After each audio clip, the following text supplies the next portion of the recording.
नमस्कार, देवभूमि एक्सप्रेस में आपका स्वागत है। मैं हूं आपके साथ दीपक भदौरिया। देहरादून में मुख्यमंत्री पुष्कर सिंह धामी ने नियोजन विभाग के कार्यक्रम में शिरकत की, जहां पर उन्होंने एसडीजी गोलकीपर अवार्ड से 27 लोगों को सम्मानित किया और इन 27 लोगों ने आजीविका, मानव और सामाजिक विकास के क्षेत्र में बेहतर काम किए, जिसको लेकर उन्हें एसडीजी गोलकीपर अवार्ड दिया गया है। और कार्यक्रम में मुख्यमंत्री पुष्कर सिंह धामी ने कहा है कि राज्य में की जा रही बेस्ट प्रैक्टिसेस को दस्तावेज के रूप में संकलित कर राज्य स्थापना दिवस पर जारी किया जाएगा और इन बेस्ट प्रैक्टिसेस को राज्य सरकार के स्तर पर भी क्रियान्वित किया जाएगा। मुख्यमंत्री ने कहा कि सतत विकास लक्ष्य के तहत विभिन्न क्षेत्रों में बेहतर और सराहनीय काम करने के लिए एसडीजी गोलकीपर अवार्ड से जिन लोगों को सम्मानित किया गया है, उनसे अपेक्षा है कि वह आगे भी बेहतर कार्य करेंगे। मुख्यमंत्री ने कहा कि आत्मनिर्भर भारत, आत्मनिर्भर उत्तराखंड को साकार करने के लिए जन सहयोग आवश्यक है। महानुभाव हैं जिन्होंने अपने अपने क्षेत्रों में कुछ विशिष्ट कार्य किए हैं, तो सतत विकास लक्ष्य को प्राप्त करने में जो लगातार अपना योगदान दे रहे हैं, उन सभी को हम सम्मानित करेंगे और उन सभी को जो हमारा माननीय प्रधानमंत्री नरेंद्र मोदी जी का रुद्रप्रयाग डिस्ट्रिक्ट में उखीमठ जगह है, वहाँ पे जो हमारे पौराणिक घर है उनमें होम स्टे चलाने के लिए एवं पर्यावरण के ऊपर मेरे को ये अवार्ड मिला है। तो जो यूएनडीपी और उत्तराखंड सरकार है, उनका बहुत बहुत धन्यवाद कि इस प्रकार से प्रोत्साहन कर रही है और हमारे युवाओं को ये गोलकीपर अवार्ड देकर उनका हौसला अफजाई कर रहे हैं। अधिक जानकारी के साथ जुड़ गए हैं सहयोगी सुनील राज। सुनील, एसडीजी गोलकीपर अवार्ड 27 लोगों को मिला है, क्या कुछ रहता है इस अवार्ड में और किन बिंदुओं पर काम करने के बाद ये बेहतरीन ये अवार्ड दिया जाता है? देखिए दीपक, जो उत्तराखंड में बेहतर काम कर रहे हैं, चाहे पर्यटन के क्षेत्र में हो या फिर कृषि के क्षेत्र में हो, तमाम क्षेत्रों में जो बेहतर काम कर रहे हैं, उनको यहाँ पर ये 27 लोगों को सम्मानित किया गया है। ये वो 27 लोग हैं जिन्होंने कई लोगों को रोजगार दिया है, अपने आप लोन लेके स्वरोजगार किया, तो लोगों को रोजगार दिया है। तो उन लोगों को प्रदेश सरकार ने चिन्हित किया है। यही कारण है कि इनको आज सम्मानित किया और बृहद योजना इसको लेकर बनाई जा रही है, जिसको जब राज्य गठन के दिन इन तमाम लोगों को बृहद तरीके से सम्मानित किया जाएगा। तो प्रदेश सरकार की स्कीम है कि इनका मनोबल बढ़ाया जाए, ये राज्य के विकास में और उन्नति करे और तेजी लाए, साथ ही साथ जो यहाँ के लोग हैं उनको स्वरोजगार की दिशा में उनका मार्गदर्शन करे। तो तमाम सारी चीजों को देखते हुए इनका चयन किया गया है। 27 लोगों को इस अवार्ड से सम्मानित किया है। जी दीपक। बिल्कुल सुनील, ये अवार्ड हर साल राज्य सरकार आयोजित करती है? देखिए, हर साल तो नहीं करती है, लेकिन इस साल प्रदेश सरकार ने किया है। अब उसके पीछे का रीजन ये है कि कहीं उन लोगों को प्रोत्साहित करना है कि जो राज्य के विकास में तमाम सारे, चाहे वो कृषि के क्षेत्र में हो, पर्यटन के क्षेत्र में हो, तमाम जो कार्य कर रहे हैं और प्रदेश सरकार का उनको उनका एक सम्मान है और साथ ही साथ उनका मनोबल बढ़ाने के लिए इस बार ये आयोजित किया गया है। जी चलिए, जानकारी के लिए शुक्रिया। हमारे साथ बने रहेगा, अगली खबर पर भी आपसे जुड़ेंगे सुनील।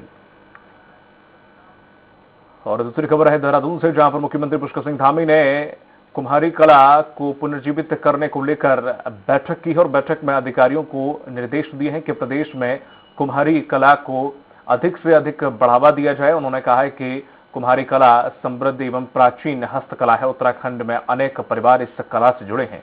भारत सरकार की कुम्हार सशक्तिकरण योजना का उद्देश्य कुम्हारी कला को पुनर्जीवित करना एवं समाज के सबसे कमजोर वर्गों में से एक कुम्हार समुदाय को सामाजिक एवं आर्थिक रूप से सशक्त करके विकास की मुख्यधारा में वापस लाना है। मुख्यमंत्री ने कहा है कि कुम्हार हस्तकला को राज्य सरकार में बढ़ावा देने के लिए मुख्यमंत्री आवास एवं सचिवालय में मिट्टी से बने गिलासों में चाय देने की शुरुआत की जाए और इसे व्यापक स्तर पर प्रदेश भर में बढ़ावा दिया जाए। मुख्यमंत्री एवं अधिकारियों ने सचिवालय में मिट्टी के गिलासों में अब चाय पीकर इसकी शुरुआत की है। मुख्यमंत्री ने निर्देश दिए हैं कि 3 माह में कुम्हारी कला की अगली बैठक आयोजित की जाए। सुनील हमारे साथ लगातार बने हुए हैं। सुनील, एक अच्छी पहल है, जाहिर सी बात है हर वर्ग को उठाना चाहिए, उसे प्रोत्साहन करना चाहिए, लेकिन हाँ, ये जिस तरह से कुम्हार जो गिलास बनाते हैं या जो मिट्टी के बर्तन बनाते हैं या कला उनकी जो है वो वाकई सेहत के लिए भी अच्छा है और पर्यावरण के लिए भी एक अच्छी पहल। जाहिर तौर पर इसी को देखते हुए यहाँ पर मुख्यमंत्री ने सचिवालय में अधिकारियों के साथ बैठक की और बैठक में कुम्हारी कला को कैसे बढ़ावा दिया जाए इसको लेकर अधिकारियों को निर्देश दिए। मुख्यमंत्री ने कुम्हारी कला हस्तकला को बढ़ावा देने के लिए सचिवालय मिट्टी के गिलास में खुद इसकी चाय पीने से शुरुआत की है और ये निर्देश दिए हैं कि विधानसभा और सचिवालय में जो चाय आती है वो मिट्टी के गिलासों में दी जाए। तो इसकी शुरुआत उन्होंने कर दी है। आने वाले 3 महीने के भीतर इसकी समीक्षा भी मुख्यमंत्री करेंगे। इसको लेकर उन्होंने अधिकारियों को बृहद योजना बनाने की यहाँ पर दिशा निर्देश भी दिए हैं। जी दीपक। सुनील, पूरे उत्तराखंड में इनकी आबादी लगभग कितनी होगी जिनके विकास में कहीं ना कहीं अछूते हैं ये वर्ग, जिसे उत्थान के लिए अब सीएम धामी ने ये कदम उठाया है? आज आबादी क्षेत्र के लिहाज से बहुत कम उत्तराखंड में है, लेकिन आजीविका इनकी ये निर्णय लिया गया है कि सबका बहुत कदर है और इसको उठाने के लिए तो प्रदेश सरकार की जो बृहद योजना तैयार की है, इसी को देखते हुए मुख्यमंत्री ने लिया अधिकारियों के साथ बैठक की। बैठक में तमाम सारी बातें कही और 3 महीने के भीतर इस योजना को बृहद बनाने के लिए अधिकारियों को निर्देश दिए और समीक्षा करने की बात कही। चलिए, जानकारी के लिए शुक्रिया। अगली खबर पर भी आपसे जुड़ेंगे, हमारे साथ बने रहिएगा सुनील लगातार। खबर देहरादून से, जहां पर खाद्य विभाग के द्वारा चलाया जा रहा अभियान पात्र हो या अपात्र को न के तहत प्रदेश भर में अभी तक 58,000 से ज्यादा लोगों को कार्ड उन्होंने सरेंडर कर दिए हैं। प्रदेश भर में उन लोगों को यह कार्ड वितरित किए जाएंगे जो वास्तव में इसके पात्र होंगे। कार्ड सरेंडर के लिए अंतिम तिथि 30 जून तक निर्धारित की गई है। लगातार सुनील बने हुए हैं। सुनील, जिस तरह से सरकार का जो अभियान था वो कहीं ना कहीं सफल साबित हुआ है। 58,000 जो अपात्र लोग थे उन्होंने अपने राशन कार्ड जमा कर दिए हैं। लगभग कितने और ऐसे हैं अपात्र लोग जिनके अभी भी बकाया हैं? इस मायने में कह सकते हैं कि अभी तक ये जो अपात्र लोग थे ये इस राशन से संबंधित चाहे गैस सिलेंडर हो, तमाम सारी चीजें इसका लाभ ले रहे थे।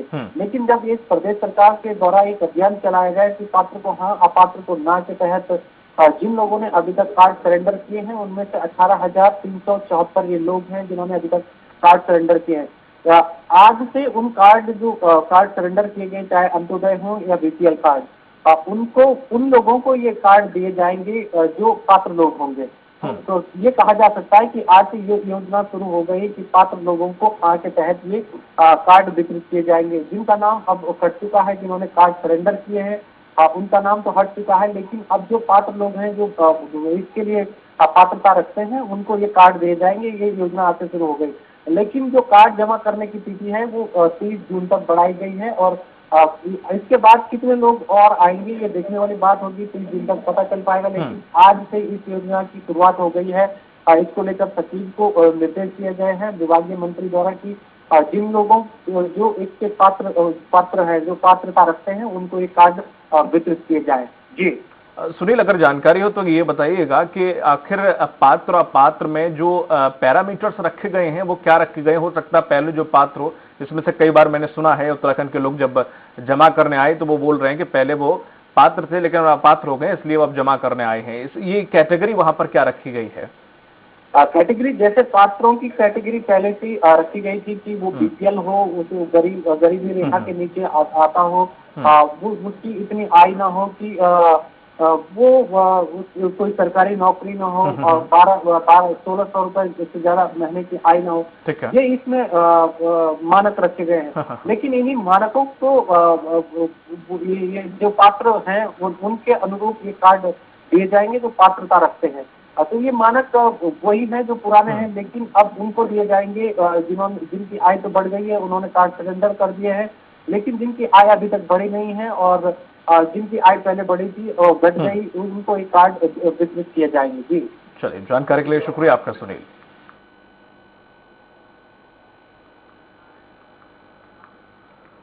वक्त पर छोटे से ब्रेक का, जल्द होंगे हाजिर।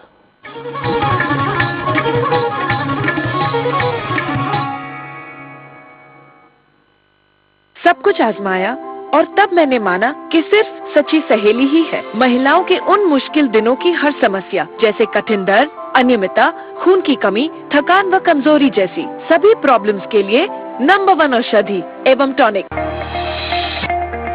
एक नाम जिसके सपने ने दिया देश को एक नया मुकाम, डॉक्टर एपीजे अब्दुल कलाम। वही मुकाम आपको दिलाएगी doctor APJ Abdul Kalam university Indore. Come aboard and nurture your talent to succeed in science and technology, humanities, social sciences, arts and sports. Join Dr. APJ Abdul Kalam University Indore.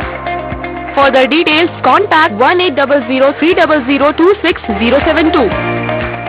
सब बनेंगे फॉलोवर्स, सब बनेंगे fan, इस world का film जश्न का ये जश्न है, जश्न का जश्न।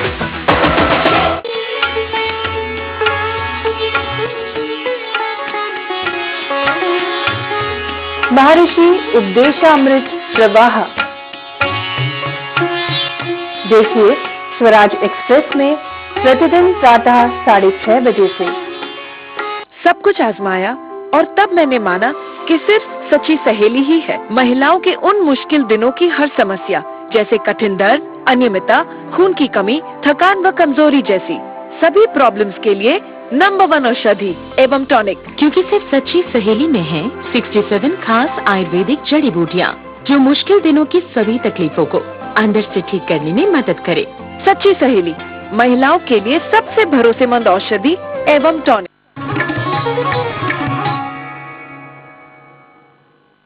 ब्रेक के बाद आपका स्वागत है। रुक करते अगली खबर की ओर।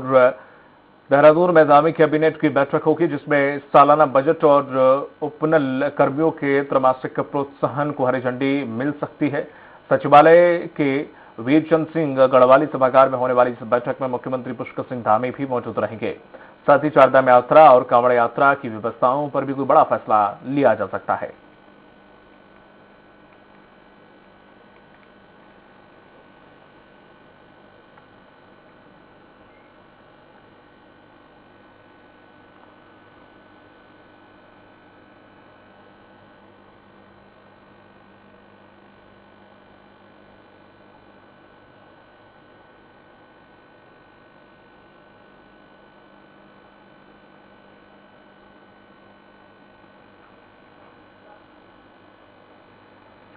और अधिक जानकारी के साथ सहयोगी जुड़ गए हैं सुनील।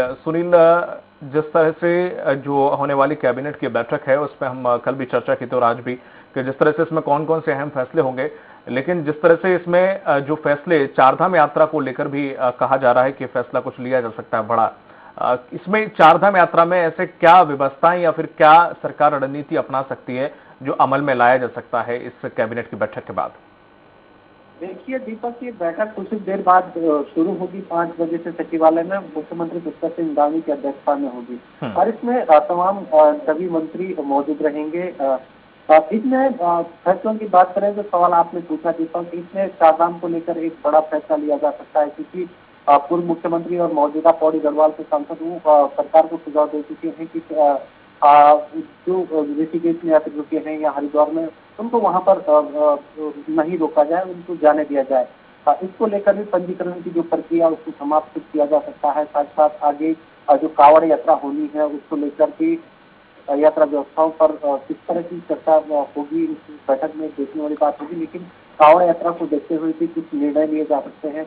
साथ ही साथ जो उपनल कर्मियों का त्रैमासिक प्रोत्साहन विवाद है उस पर उसको भी हरी झंडी यहाँ पर मिल सकती है और जो सालाना बजट आने वाला है 14 तारीख को, उस पर विचार विमर्श और मंथन किया जा सकता है, उस पर मुहर लग सकती है।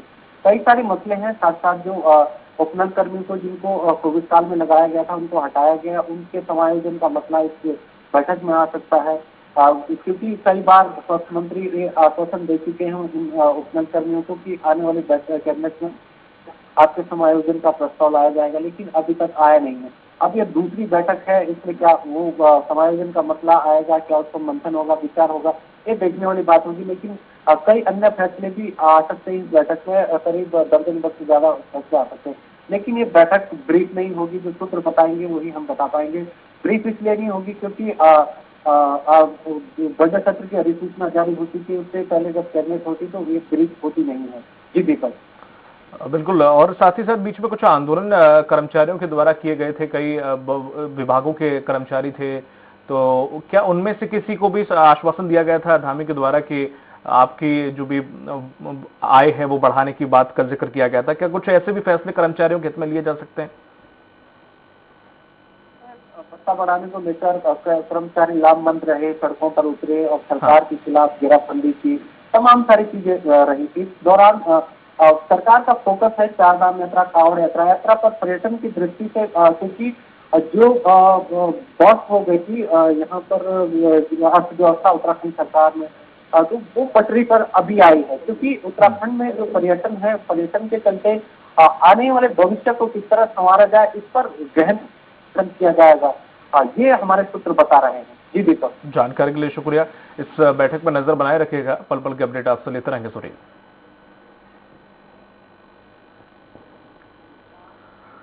पौड़ी के विकास खंड पाबू में पिछले कई दिनों से आतंक का पर्याय बना गुलदार आखिरकार पिंजरे में कैद हो गया है। गुलदार ने यहां सपलोड़ी और भट्टी गांव में दहशत फैला रखी थी। पिंजरे में कैद करने के बाद गुलदार को नागदेव रेंज भेज दिया गया है, जहां पर मेडिकल के बाद गुलदार को घने जंगलों में छोड़ दिया जाएगा। बता दें कि पिछले दिनों यहां सपलोड़ी और भट्टी गांव में गुलदार ने दो अलग अलग घटनाओं में दो महिलाओं को अपना निवाला बनाया था, जिसके बाद से क्षेत्र में आक्रोश का माहौल था। गुलदार को पकड़ने के लिए क्षेत्र में दो पिंजरे और दो शिकारी दल तैनात किए गए थे। की जा रही थी कि किस पिंजरे का शटर डाउन है, किसका नहीं है, तो उसे ये पता लगता है कि कोई जानवर इसके अंदर गया है कि नहीं गया है। तो सुबह 5 बजे जब गश्ती दल के द्वारा, जिसमें हमारे स्टाफ जॉय होगिल जी और दुर्गेश थपलियाल थे, तो उनके द्वारा इन्फॉर्मेशन दी गई कि शटर डाउन है और उसमें लेपर्ड फंसा हुआ है। तो तत्काल घटना का संज्ञान लेते हुए उच्च स्तर को सूचित करते हुए वहां पर टीम भेजी गई और उसको सकुशल रेस्क्यू कर, आकस्मिक रूप से रेस्क्यू कर नागदेव में लाया गया है। ये गुलदार पकड़ा गया है। मैं वन विभाग की टीम को धन्यवाद देना चाहती हूँ और जो हमारे शिकारी हैं उनको भी धन्यवाद देना चाहती हूँ कि जिस प्रकार वो लोग 2 तारीख के बाद में जो हमारी ग्राम सभा की सीधी देवी जो मारी गई है, उसके बाद इन लोगों ने अपना पूरा सहयोग हमारे ग्राम सभा में दिया है और उनके सहयोग के द्वारा ये जो बाघ पकड़ा। केदारनाथ और यमुनोत्री में घोड़े खच्चरों की मौत को लेकर हाईकोर्ट ने सरकार से जवाब मांगा है। वहीं पशुपालन मंत्री सौरभ बगुड़ा का कहना है कि इस मामले में जवाब तैयार किया जा रहा है। उन्होंने कहा कि वे खुद कई स्टेक होल्डर से बात की है और उन्होंने कहा है कि फिलहाल कमजोर घोड़ों को केदारनाथ जाने से रोक लिया गया है। मंत्री ने कहा है कि पूरे मामले को देखने के लिए 5 मेंबरों की एक टीम गठित की गई है। जवाब बना रही है, लेकिन मैं खुद पर्सनली वहाँ पर होके आया हूँ। मैं गौरीकुंड तक वहाँ पर खुद पर्सनली देख के आया था। मैं, मेरे सचिव, हमारे एमडी और एनिमल हस्बेंड्री, हम तीनों वहाँ पर गए थे। हमने सारे स्टेक होल्डर से बात करी थी। उसमें घोड़े खच्चर के मालिक भी थे, उनके अध्यक्ष, जो यूनियन के अध्यक्ष हैं वो भी थे, हमारे एजीएम्स थे, पुलिस की टीम थी, प्रशासन की टीम थी। हम सब ने बैठ के चर्चा करी थी और जो मेरे पास लेटेस्ट रिपोर्ट आई है वो मैं आपको फॉरवर्ड कर दूंगा। काशीपुर में पूर्व विधायक हरभजन सिंह चीमा ने प्रेस कॉन्फ्रेंस की है। इस दौरान उन्होंने कहा है कि जिस तरीके से आपराधिक घटनाएं बढ़ रही हैं उस पर पुलिस अंकुश लगाने में पूरी तरह से नाकाम साबित हो रही है। उत्तर प्रदेश के बॉर्डर से सटे उत्तराखंड के बॉर्डर को लांघ कर अपराधी घटना को अंजाम दे रही है और पुलिस हाथ पर हाथ रखकर बैठी है। उन्होंने साफ कहा है कि पुलिस को इस घटना से सबक लेते हुए यहाँ सघन चेकिंग अभियान तेज करना चाहिए। जितनी तेजी से नशे का कारोबार और नशे करने वाले लोग बढ़ रहे हैं, उतनी ही तेजी से चोरी, लूट जैसी घटनाएं भी बढ़ रही हैं। पुलिस को उत्तराखंड और उत्तर प्रदेश बॉर्डर पर पैनी नजर रखनी होगी, तभी आपराधिक घटनाओं पर अंकुश लगेगा। हमारा अपनी पुलिस को कहना यह है कि वो इस तरह की कार्रवाई करे जिससे इन चोरों और डकैतों के मन में इतना भय हो जाए, इतने भयभीत हो जाएं कि या तो यहां से इधर को मुंह ना करें, और अगर मुंह करें तो फिर इनके ऊपर इतनी सख्त कार्रवाई हो। उत्तराखंड के हरिद्वार में अन्नदाता किसान यूनियन के बैनर तले चल रही 3 दिवसीय किसान सम्मेलन का समापन हो गया है। इस सम्मेलन में पूरे देश से पहुंचे किसानों ने केंद्र और राज्य सरकार के द्वारा किसानों की अनदेखी पर अपना आक्रोश जाहिर किया, साथ ही ज्ञापन सौंपकर अपनी समस्याओं से अवगत कराया। इस दौरान किसान यूनियन के राष्ट्रीय अध्यक्ष गुरमुख सिंह ने कहा कि केंद्र सरकार ने जल्द ही एमएसपी का कानून लाने की बात कही थी, लेकिन आज तक इसे लेकर कोई भी कमेटी तक नहीं बनाई गई है। एमएसपी का गारंटी का जो कानून है वो अभी लागू नहीं। उन्होंने सरकार ने कहा था कि भी हम एमएसपी की गारंटी का कमेटी बनाएंगे, मगर आज तक कोई कमेटी नहीं बनी, कोई कुछ नहीं हुआ। उसमें भी हमने विचार किया है। 3 अध्यादेश कानून जो है ना हमने मांगे थे, उन्होंने खुद ही दिए थे, खुद ही उन्होंने वापस कर लिए गए थे। पैसेंजर गाड़ियां नहीं चल रही, जनरल डिब्बे नहीं चल रहे, उसकी वजह से लोग आ पा नहीं रहे। तो मैं सरकार से अनुरोध भी करता हूं कि इसको जल्द से जल्द ट्रेनें चलाई जाए। राष्ट्रीय सम्मेलन होता है हमारा अन्नदाता किसान यूनियन का। हर स्टेट से यहाँ पर किसान नेता पहुँचे, उन्होंने अपनी समस्याएं स्टेट की भी रखी हैं और सेंटर की जो मुद्दे थे, जो एमएसपी की गारंटी है, स्वामीनाथन का रिपोर्ट की बात है, अब महंगाई को लेकर के किसान इतना दब चुका है। 7.5 लाख किसानों ने भारत देश के अंदर आत्महत्याएं की हैं। रामनगर में पुरमदारा चौकी इंचार्ज के खिलाफ ग्रामीणों ने प्रदर्शन किया है। पुरमदारा चौकी इंचार्ज ने क्षेत्र में प्रमुख व्यवसायी और समाजसेवी सत्यनाम सिंह और स्टोन क्रैशर स्वामी समरपाल सिंह के खिलाफ बिना कोई जांच किए कार्रवाई की थी, जिसका विरोध किया गया। ग्रामीणों ने अधिकारियों से चौकी इंचार्ज को शीघ्र हटाने की मांग की। मांग पूरी नहीं होने पर उग्र आंदोलन करने की चेतावनी दी। मेरे से ना तो आज तक उनसे कभी बात हुई है दूसरे पक्ष से, फोन पर मोबाइल कॉल 1 साल की डिटेल ना कभी आमने सामने हुई है। पुलिस तो कुछ भी कर सकती है, मोबाइल लोकेशन चेक कर सकती है कि हम दोनों एक साथ रहे हों कभी। मेरा उस चीज से कोई मतलब ही नहीं है। मुझे आक्रोश इस चीज से बहुत ज्यादा है कि इन्होंने जो है फर्जी मुकदमा एक एप्लीकेशन पे बिना जांच के 167 कायम कर दी। उनको जो है समझा दिया गया है, उनको अवगत करा दिया गया है कि ये कानूनी कार्रवाई है। भूमि संबंधित विवाद या अन्य कोई विवाद है तो इसमें जो है 107 की कार्रवाई की जाती है, पाबंद करने के लिए दोनों पक्षों को, कि भविष्य में कोई विवाद न हो। इस बुलेटिन में फिलहाल इतना ही। दीजिए इजाजत।